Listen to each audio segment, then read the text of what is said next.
All right, number 5 is to help others, right? You need to find ways of helping others, right? When you get back to DC, and it'll give you the perspective, right, of it will help you to see things from a different angle in life, right? It'll give you a new perspective, right? And help you to reframe your life and situation, right? So this goes hand in hand with what AA talks about. Um, that's what AA talks about with service work, right? Just helping others. That's what service work is helping others. Because when you begin to help others, you get out of your own problems and you see how other people are living. And the thing is, you can always find someone who was worse off than you, right? No matter how bad your situation is, there's always someone whose situation is worse, right? So,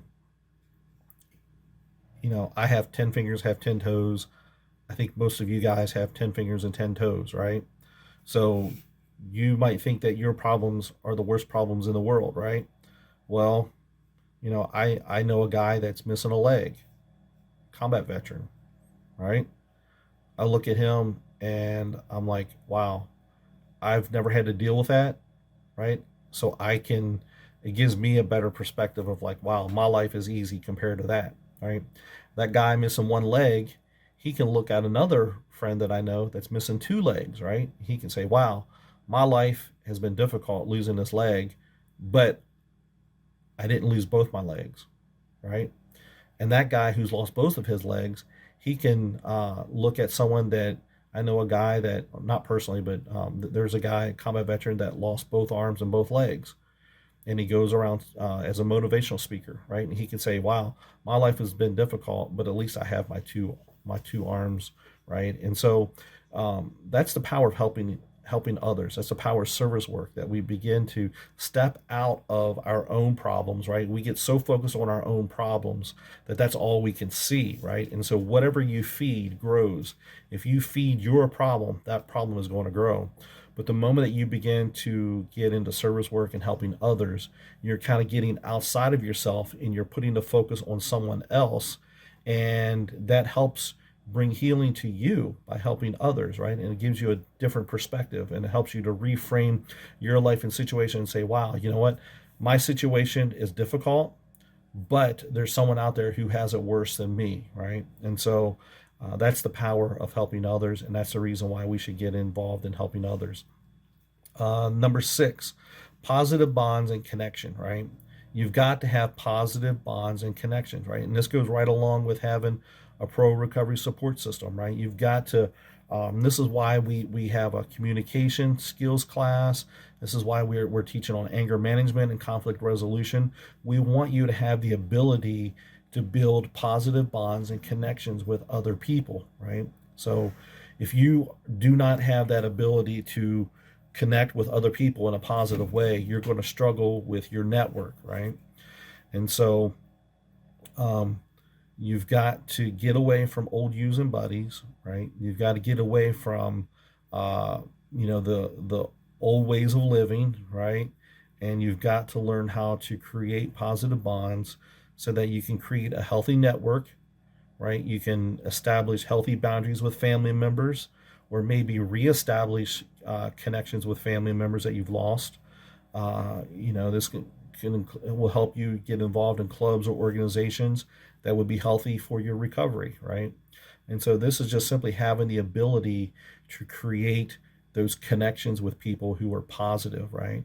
And so because the things that's going to interest someone who's got 30 years clean time is not going to be the same thing that interests your old drug dealer, right? And so you've got to learn how to create new ways of connecting with people, new ways of talking with people, new ways of communicating with people. And so this is why we teach all these different skills to kind of help you in that direction, right? So number 7, set and maintain clear boundaries, right? The ability to say no is very powerful, right? And I believe that, like, it's kind of a cliche, like no is the most powerful word in the English language. And there's a lot of truth to that, right? There's a lot of truth. So it's very powerful. And in order to accomplish this, you'll need assertiveness skills, right? Because there's going to be times when you're not going to want to do something, but people are going to try to get you to do it, right? And so you've got to be able to set and maintain clear boundaries, right? And so maybe you have family members that you have negative relationships with or negative experiences with. And so you're going to have to establish boundaries with them. Your old using buddies, man, the moment they find that you're back in DC, you're going to have to learn how to create boundaries with them so that you don't get sucked into the trap that they're in and end up relapsing. And so you've got to be able to do that. Number 8 is developing life skills. All right. So this is taking the time while you're here in West Virginia, right? You have this 90 days while you're here to work on you, to grow each day, to work on one small area of your life and improve on it, right? So this is your time. And so take this time and to identify what skills do you need to work on. Is it communication skills? All right, we can help you with that. Assertiveness skills, right? Using assertiveness and not aggressiveness, right? Uh, Also, anger management skills, right? Hey, there's a reason why I'm teaching anger management group.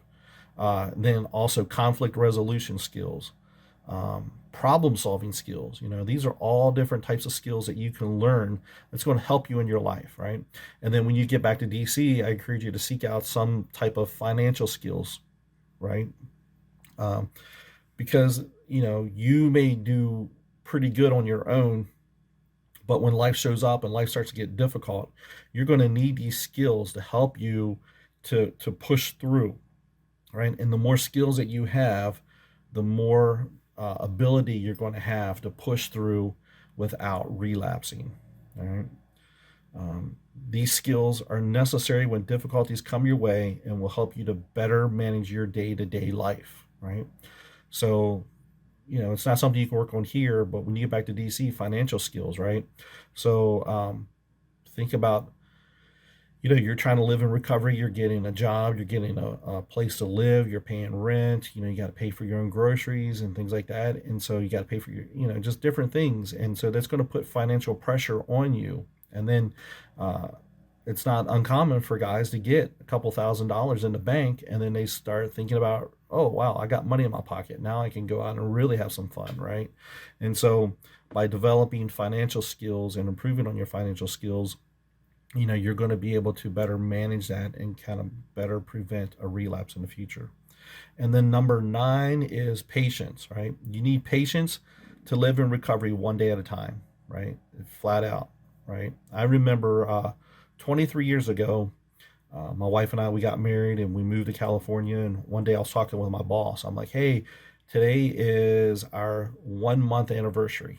And he kind of giggled and he was an older guy in his like mid 40s, probably the age I am now. And he said, Craig, he said, one day you're going to wake up and you're going to be 40 years old and you're going to be married for like 20 years. And I kind of laughed at that. I'm like, yeah.